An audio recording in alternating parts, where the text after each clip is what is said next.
Hi everyone, welcome to Fresh from My Garden. Today I have some tropical varieties of lotus tubers that I purchased on my trip to my hometown. So here I have 5 different varieties of tubers that include the thousand petals, red peony and a couple of other tropical varieties.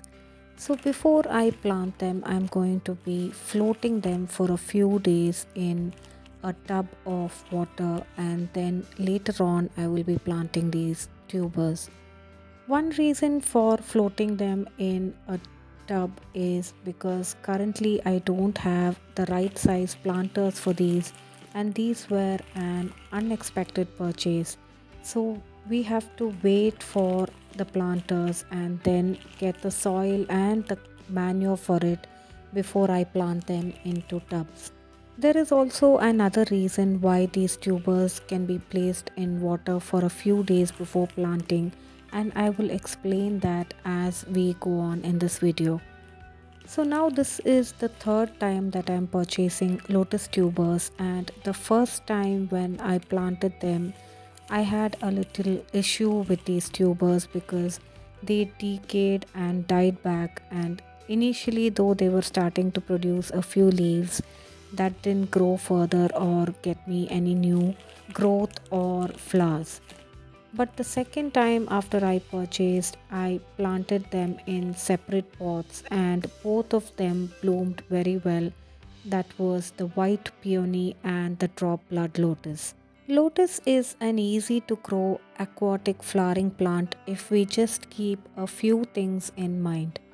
So once we unpack all these lotus plants from their covers, we are going to put them in this tub with some water and leave them for a few days until I get the pots in which they have to be repotted. Now, as you can see, all of this have been wrapped with newspapers, that is moist paper, and placed in a plastic cover that has been sealed so that it can retain the moisture until these plants are being planted or repotted. So this is the tub in which I'm going to place all of these tubers and carefully remove them from the packaging without damaging the tubers. Lotus tubers are quite soft and get damaged easily in transit or even while unboxing. So we must be very careful while unwrapping these tubers so that they don't get damaged, and once they are planted they can grow well. Now there are a few leaves and the tuber looks quite healthy. So one by one I'm going to carefully remove all of these and place them in this tub and make sure that it is covered with water, and it remains like this until it is being repotted. So one main reason for us to place them in this floating condition for a few days is so that it gets used to the new atmosphere and temperatures. Also, when we look at the tubers when they are purchased, they don't have any new roots growing in them.